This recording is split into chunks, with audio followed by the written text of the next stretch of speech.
여러분 오늘 성경 두 군데를 읽었는데 사도행전 2장 42절은 우리 지난 몇 주 동안 계속 읽었던 거고요. 그 다음에 고린도전서 11장 23절부터 34절을 읽었습니다. 특별히 고린도전서 11장 23절에서 34절까지 읽으면 두 가지 질문이 여러분 가운데 생겨날 수 있습니다. 하나는 성찬을 하는데 왜 집에 가서 밥 먹으라고 얘기하는가? 뭐 이런 질문이 있을 수 있고요. 또 하나는 성찬을 하고 나서 어떤 일이 생겼길래 아픈 사람, 병든 사람, 그 다음에 죽는 사람이 있는 건가? 그런 질문을 가질 수 있습니다. 그런 질문을 가지시면 오늘 말씀을 잘 듣고 이 본문을 이해할 수 있기를 원합니다. 제가 버지니아에 있을 때입니다. 제가 공부하던 리치몬드의 신학교에서 워싱턴 DC까지는 한 2시간 드라이브해서 북쪽으로 올라가야 되는데요. DC 쪽으로 1시간 정도 올라가면 프레드릭스버그라고 하는 작은 도시가 있습니다. 그곳에도 한인들이 살기 때문에 그곳에 한인교회가 있는데요. 그 한인교회 담임 목사님이 사임하고 그 공석이 됐어요. 그래가지고 저한테 연락이 왔습니다. 몇 개월만, 주일만 와서 설교를 좀 해주면 좋겠다. 그래서 설교 목사, 영어로는 풀핏 서플라이라고 하는데요.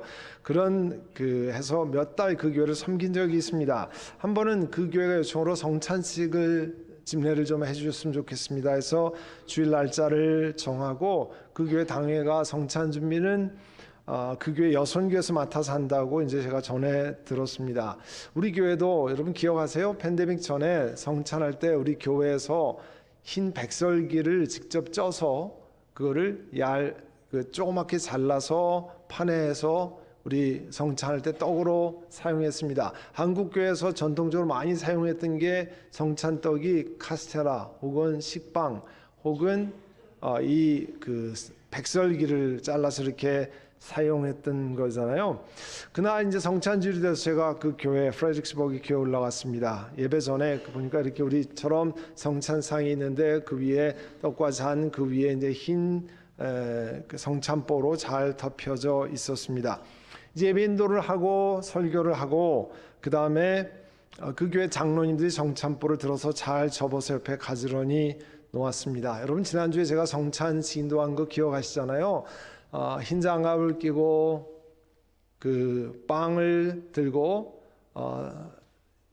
제자들과 함께 성찬식 6월절 만찬하는 중간에 예수님이 빵을 들어서 하나님 앞에 감사를 드리고 그 빵을 떼어서 사랑하는 제자들에게 나누어 주시면서 이것은 너희를 위해 찢긴 내 몸이니 받으라 먹으라 이렇게 한다고 말씀드렸잖아요.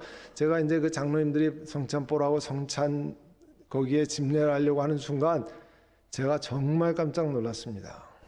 왜냐하면요, 여선교에서 준비한 성탄 떡이 찹쌀떡인 거예요.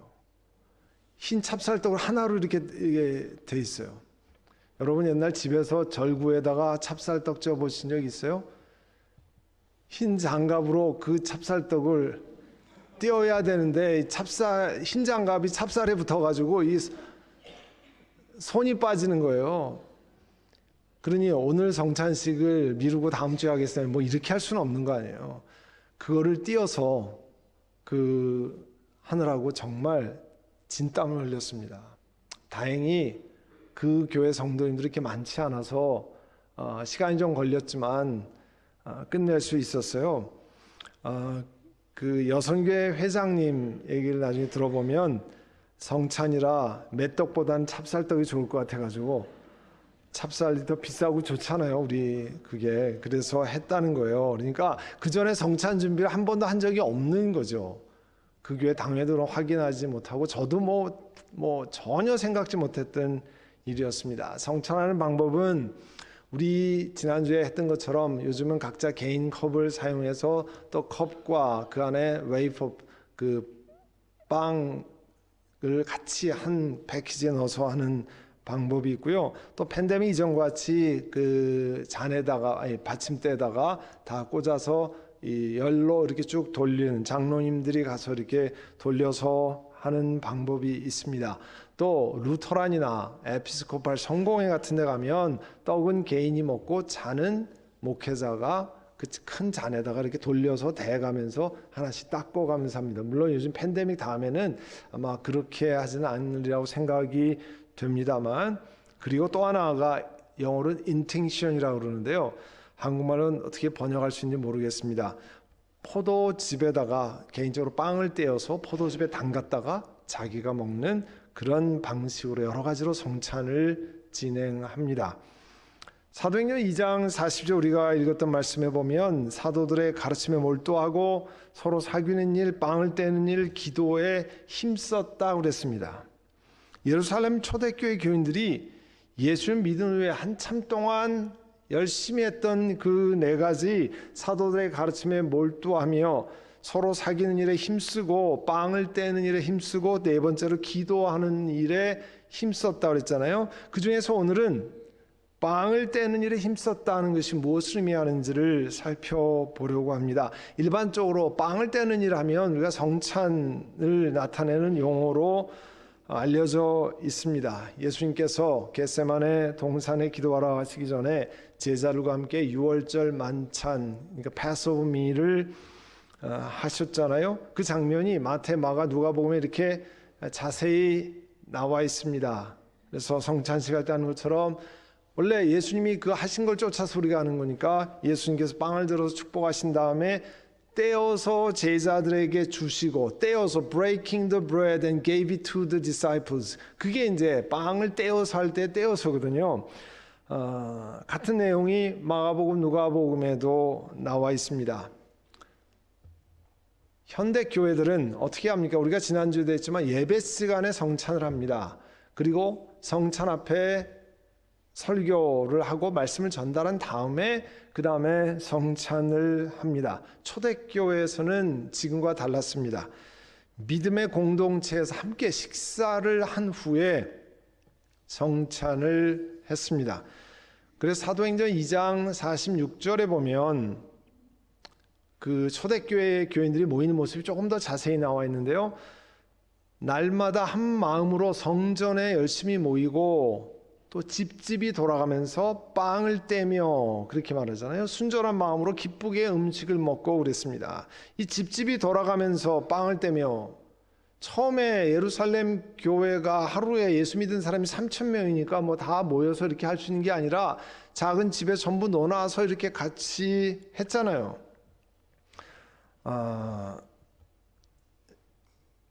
그래서 이 빵을 떼는 일이 있었는데 거기 보면 기쁘게 음식을 먹었다 그랬습니다. 그러니까 공동으로 식사하는 것, 그 다음에 성만찬이 기쁜 축제 분위기 가운데 일어났다는 걸 알 수 있어요. 우리 한국 교회는 우리 교회는 1년에 6번 성찬하고, 어떤 교회는 1년에 2번 하기도 하고, 어떤 4번 혹은 많이 하는 교회가 1년에 12번, 매달 한 번씩 하는 교회들이 있는데요. 1년에 2-3번 이렇게 하면 오랜만에 성찬을 하기 때문에 예수님의 십자가에 달리셔서 나를 위해서 고난당하신 것에 집중해서 성찬하면서 이렇게 예수님의 십자가의 고난을 기억하는 그런 분위기가 많이 있습니다. 근데 초대교회에 성찬하는 게 보면 기쁘게 떡을 뗐다 그랬거든요. 그러니까 기쁘게 모였다고 하는 사실을 알 수 있습니다. 초대교회에서는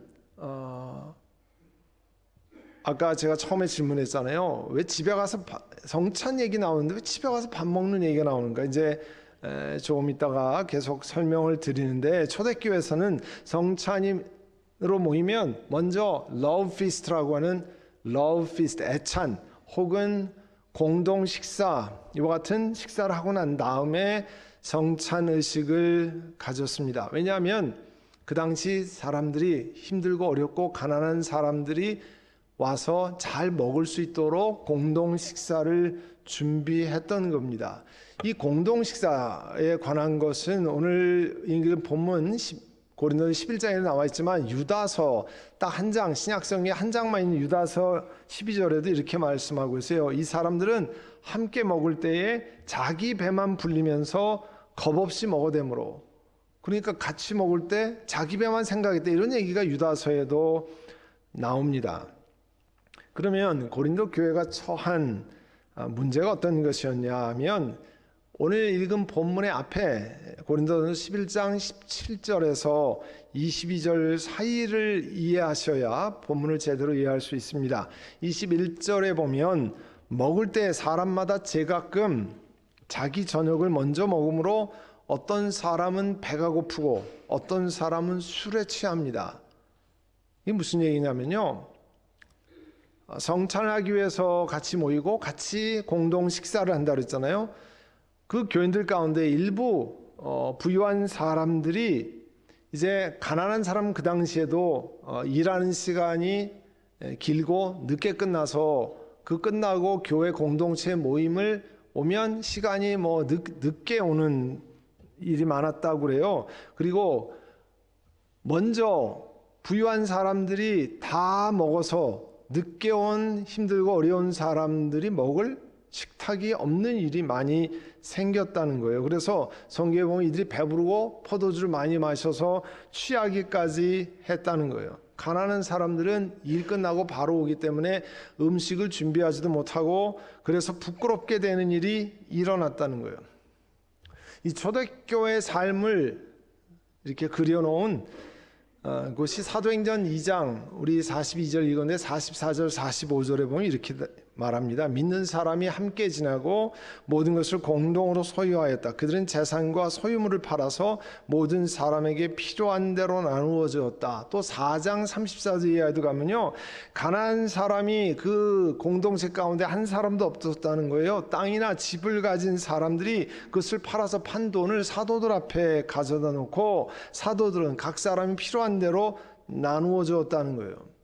이 얘기는 초대교회 공동체가 무슨 공산주의를 했다, 사회주의를 했다, 그런 뜻이 아닙니다. voluntarily, 자발적으로 하나님 주신 은혜가 감사해서 어려운 사람들을 도울 수 있도록 내 재산을 나눠서 힘든 사람들이 기본적인 생활할 수 있도록 식사를 하고 음식을 사고 할 수 있도록 자기 것을 나누었다. 그런 맥락 속에서 여러분 그 애찬 러브 피스트를 이해를 하셔야 됩니다. 그래서 고린도서 11장 21절 아까 그랬잖아요. 저녁 먹을 때 당신들 먼저 다 먹고 늦게 오는 힘든 사람 배고프게 하느냐, 그러려면 22절에 사도 바울이 어떻게 권면하냐면, 여러분에게 먹고 마실 집이 없습니까? 이 얘기는 반어법이잖아요. 집에서 먹으면 안 됩니까? 그렇지 않으면 여러분이 하나님의 교회를 멸시하고 가난한 사람들을 부끄럽게 하는 것입니까? 내가 여러분에게 무슨 말을 해야 되겠습니까? 여러분을 칭찬해야 되겠습니까? 여러분 그렇게 배고프면 그냥 집에서 먹지, 먹으러 온 것 같으면 그렇게 나중에 늦게 와서 먹을 것이 없는 가난한 사람들 부끄럽게 만들려고 하는 겁니까? 그러려면 집에서 드십시오, 이런 얘기예요. 이런 점에서 내가 여러분을 칭찬할 수 없습니다. 지금 책망하고 있다, 그런 말씀이죠. 그리고 이제 성찬의 이야기 11장 고린도서 11장의 23절 이하에 나오는, 우리 아까 마태복음에 말씀드린 것처럼 예수님 잡히시던 밤에 빵을 들어서 하나님 앞에 감사를 드리시고 그 빵을 떼어서 사랑하는 제자에게 나눠주시면서 이것은 너희를 위해 씻긴 내 몸이니 받으라 먹으라 하셨습니다. 또 식후에 잔도 이와 같이 하셨는데, 이 잔은 이 피로 세운 너희와 내 사이에 세워진 새 언약이라, 뉴 카브넌트인데 너희가 마실 때마다 이것을 행하여 나를 기억하라 그랬어요. 마실 때마다 행해서 기억하라는 건 반복적으로 하라, 그런 뜻이잖아요. 성찬을 행하면서, 우리도 지난주에 성찬했습니다만, 성찬을 하면 예수님의 십자가의 죽음을 생각하지 않을 수가 없잖아요. 그 성찬 자체가. 성찬의 떡과 잔을 왜 이게 시작됐는지 나누고 기도하고 성찬의 떡과 잔을 떼면서 예수님이 십자가에 달리셔서 나를 위해서 내 죄를 용서하시기 위해서 십자가에 달리셨고 3일 만에 죽음에서 부활하셨는데, 그 예수님이 나를 위해서 그렇게 하신 거구나. 떡과 잔을 몸과 피를 상징하는 것을 먹고 마시면서 그리스도의 사랑을 기억하지 않을 수가 없게 되어 있습니다. 그래서 그거 할 때마다 더 많이 기억이 되는 거잖아요. 그래서 26절에 보면 여러분이 이 빵을 먹고 이 잔을 마실 때마다 주님의 죽으심을 누구를 위해서 죽으신 거예요? 우리를 위해서 죽으신 거예요. 죄 없으신 분이 내 죄를 대신해서 내가 갚아야 할 것을 다 청산하기 위해서 죽으셨다는 것을 계속 선포하게 된다는 겁니다. 그리고 고린도 교회에게 27절 이하를 사도 바울께서 편지로 쓰고 있어요. 도대체 그러면 로즈 서퍼라고 하는 예수님이 저녁을 같이 드셨다 그래서 로즈 서퍼 주님의 만찬 그렇게 표현하잖아요. 혹은 뭐 성찬, 커뮤니언 이렇게 하기도 하고요. 27절을 보면 그러므로 누구든지 합당치 않게 주님의 빵을 먹거나 주님의 잔을 마시는 사람은 주님의 몸과 피를 범하는 죄를 짓는 것입니다. 합당하지 않게 주님의 빵을 먹거나 주님의 잔을 마신다고 하는 것이 무엇이냐? 자, 그 구절만 이 전후 문맥에서 딱 띄어서 이해하면 다른 이야기를 할 수 있습니다. 그런데 이거는 문맥 속에 있는 거잖아요. 컨텍스트 속에 있는 겁니다. 우리가 성찬을 대할 때 일반적으로 얘기할 수 있어요. 하나님 앞에 우리 자신을 돌아보고 내가 회개하고 성찬을 하면 좋습니다. 오늘 예배에 참석할 때 예배 한 10분 일찍 오셔서 앉아서 내가 지난 일주일 동안 하나님 앞에 범죄한 거, 잘못 살은 거, 내 중심으로 살은 거 회개하고 고백하면 좋습니다. 맞는 말이잖아요. 그죠? 성찬할 때 하나님 앞에 내 자신을 돌아보고 그렇게 하면 좋습니다. 그러면 합당치 않게 주님의 빵을 먹거나 주님의 잔, 성찬을 하는 사람을 그렇게만 해석하면 27절 이하부터 34절에 나오는 얘기, 왜 그런데 성찬을 하면서 병이 나고 몸이 아프고 죽는 사람이 생기느냐 문제에 해답을 줄 수가 없습니다. 그러니까 제가 말씀드린 건 뭐냐면 오늘 27절 이하는 고린도 교회가 그 당시 가지고 있는 특수 상황 속에서 먼저 본문을 이해하셔야 된다는 겁니다. 제가 좀 설명을 드릴게요. 고린도 교회에 일어난 일을 보면 이제 주의 만찬을 위해서 모였습니다. 그런데 분별함이 없이 부자들은 풍족히 음식을 가져와서 전부 먹고 마시고 취하고 이런 일이 생기고, 가난하고 어려운 사람들은 나중에 와서 먹을 것도 없어서 부끄러워하는 일이 생겼다는 거예요. 성찬은 예수 그리스도께서 우리를 위해서 돌아가신 것을 기억하는 떡과 잔을 먹고 마시면서 주님이 우리를 얼마나 사랑하시는지 기억하는 사건이잖아요. 그래서 사람들이 고린도서 11장 28절에 보시면 28, 29, 30절에 보시면 각 사람이 자기를 살펴야 합니다.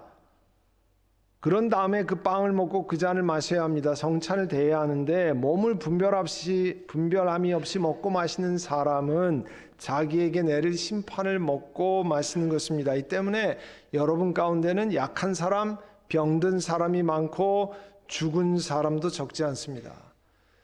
왜 고린도 교회가 성찬, 애찬을 한 다음에 아픈 사람, 몸이 약한 사람, 병든 사람, 죽는 사람까지 있었냐 이거예요. 그 문제에 관해서 지금 답을 주고 있는 거거든요. 성찬하는 것은 당연히 예수 그리스도의 죽으심을 기억하고 예수님의 죽음이 우리 죄를 용서하신다는 것을 선포하는 거룩한 예식입니다. 그런데 고린도 교회 교인들이 이 성만찬의 핵심적이고 거룩한 목적을 위반해서 자기들 마음대로 했다는 거예요. 그래서 이런 심각한 죄를 피하기 위해서 자신을 살펴야 된다, 그런 뜻입니다. 그러니까 고린도 교인들이 이 성찬에 올바로 참여하지 못하게 되고, 어떻게 올바로 참여하지 못하냐면 다른 사람들을 배려하고, 우리가 교회 몸된 공동체잖아요. 우리가 선한목자 교회로 이렇게 삼부 예배를 드리고 있는데 이 예배를 드린 사람 전체를 교회 공동체라고 그러잖아요. Body of Christ, 그리스도의 몸이라고 하는데 이 몸을 해치는 것을 생각지 않고 하는 경우가 분별 없이 행하는 것으로 말씀하는 겁니다. 그러니까 이 Body of Christ가 그 당시 고린도 교회가 뭐예요? 부자도 있지만 어렵고 힘든 사람이 있는데, 어렵고 힘든 사람이 일 끝내고 늦게 와서 부유한 사람들이 다 먹고 취하기까지 하면서 늦게 오고 수고하고 가난한 사람들을 부끄럽게 만들면 그거는 Body of Christ, 예수 그리스도의 몸을 분별 없이 하는 일이라는 거예요. 그 어렵고 힘든 형제 자매를 위해서도 십자가 예수님이 돌아가셨는데, 그 형제 자매를 배려함이 없는 것은 예수 그리스도를 향한 배려가 없는 거라는 거예요. 그렇기 때문에 그런 일을 행한 고린도 교회에 무슨 일이 일어나느냐? 성찬 애찬한 다음에 아프기도 하고 병들기도 하고 죽는 일까지 생겨났다는 거예요. 그런 사건 때문에.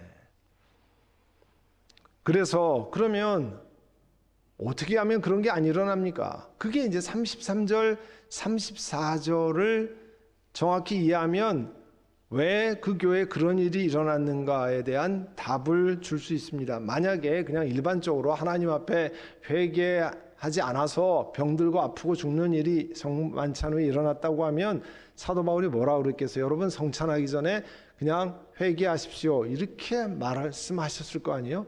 그런데 34절, 34절엔 두 가지를 제안합니다. 고린도 교회에서 이런 어려움에 처했는데 이런 어려움에서 벗어나려면 첫째, 기다려야 된다는 거예요. 뭘 기다립니까? 부자들이 먼저 음식을 가져온 다음에 다 먹어버리고 가난한 형제들은 전혀 먹지 못하는 그런 일이 발생하지 않도록 잔치에 참여한 모든 사람들이 같이 동시에 식사하는 것을 제안했습니다. 기다렸다가 함께 하라는 거예요. 가난한 형제를 존중하고 이를 통해서 예수 그리스도를 존중한다는 것을 보이라는 거예요. 둘째, 34절에 보시면 배가 고파서 기다리기 어려운 사람 집에서 드시라는 거예요. 집에서. 당신 집이 있지 않습니까? 거기서 드시면 되지. 그거를 미리 와서 다 먹어버리고 어려운 사람들을 부끄럽게 하는 일을 하지 말라는 거예요. 여러분들이 집에서 하고 이 음식을 세이브해야 가난하고 힘든 사람들이 먹을 것이 돌아가기 때문에 그렇게 말씀하는 겁니다. 가난한 형제 자매를 사랑으로 배려하는 태도가 필요한다는 거예요. 그래서 34절에 보면 잘 보세요. 배가 고픈 사람은 집에서 먹어야 할 것입니다. 그것은 여러분이 모이는 일로 심판받는 일이 없도록 하려는 것입니다. 여러분들이 성찬, 정만찬, 애찬을 위해서 모이고 하나님의 심판을 받아서야 되겠습니까? 그런 일을 하지 않으려면 배고픈 사람 집에서 드십시오. 두 가지, 기다렸다 다 같이 하든지 아니면 집에서 드시든지, 사도 바울의 권면이에요. 그래서 오늘 이 고린도서 11장을 읽으면서 아니 왜 성찬을 하는데 집에서 먹으라 그러지? 뭐 성찬을 하는데 왜 뭐 기다리라고, 이게 무슨 말인가? 이게 바로 이런 뜻을 가지고 있습니다. 초대교회는 같이 모여서 집집이 돌아가면서 빵을 떼고 순전한 마음으로 기쁘게 음식을 먹었다고 그랬어요. 성만찬 공동 식사가 기쁨이 가득한 축제가 되기도 하고 가난한 형제, 가난한 자매를 배려하는 사랑의 공동체가 되기도 했습니다. 사도행전 2장에 보면 초대교회 어려운 사람들을 배려해서 하나님 주신 은혜를 가지고 넉넉한 재산을 하나님 앞에 드린 일도 일어났다는 거예요. 그런 전통이 계속되어 오는 겁니다.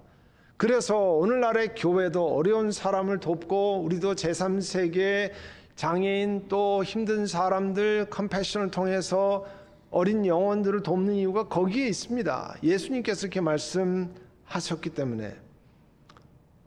사랑하는 성도 여러분, 집집이 돌아가면서 성찬하고 애찬하면서 기쁘게 음식을 대했다고 그랬어요. 이거는 뭘 또 상징하냐면 우리가 이 땅에만 사는 게 아니잖아요. 이 땅의 삶을 마감하면 하나님의 나라에 들어갑니다. 그런데 그 하나님의 나라에서는 하나님께서 우리 다른 곳에 계시록이나 이런 데서 보여주면 하늘나라의 어린 양의 혼인잔치에 들어간다 그러잖아요. 여러분, 혼인잔치에 가면 다 기쁨과 웃음과 즐거움과 귀한 식탁이 있습니다. 그것을 상징적으로 보여주는 것. 그러니까 성찬을 참여하면서 예수님이 나를 사랑하셔 십자가에서 돌아가신 내 죄를 대신 지셨습니다도 기억해야 되지만, 우리가 하나님 나라의 어린 양의 혼인잔치에 들어가서 기쁨과 은혜 속에 우리가 식탁을 대합니다. 그와 같은 것을 미리 맛보는 foretaste, 미리 맛보는 시간입니다. 감사합니다. 그런 기쁨으로 여러분 성찬을 대하셔야 합니다. 이제 앞으로 떡을 떼며 성찬을 대할 때 주님이 나를 위해서 돌아가셨습니다. 그 죽음이 어떤 것인지 기억하고, 또 하나님 나라의 어린 양의 혼인잔치의 기쁨의 시간을 기억하는 그런 온 회중들이 되시면 좋겠습니다. 기도하겠습니다. 이 시간 우리 묵상으로 기도하려고 합니다. 사랑하는 주님, 은혜를 감사합니다. 제가 초대교회 교인들이 집집이 돌아다니며 집집을 옮겨가며 떡을 떼듯이 저희도 하나님의 성찬에 대하고 또 사랑의 애찬을 대합니다. 그때마다 주님이 우리를 위해서 죽으신 것을 기억하고 우리의 죄값을 주님이 다 해결하신 것을 감사하며, 또한 하나님께서 어렵고 힘든 사람을 늘 기억하라 하시는 그 음성을 새기기를 원합니다. 또 성찬을 대할 때마다 하나님 나라 입성해서 우리 하나님의 그 엄청난 잔치에 참여하는 그 기쁨도 미리 맛보는 시간 되게 하옵소서. 예수님의 이름으로 기도드립니다. 아멘.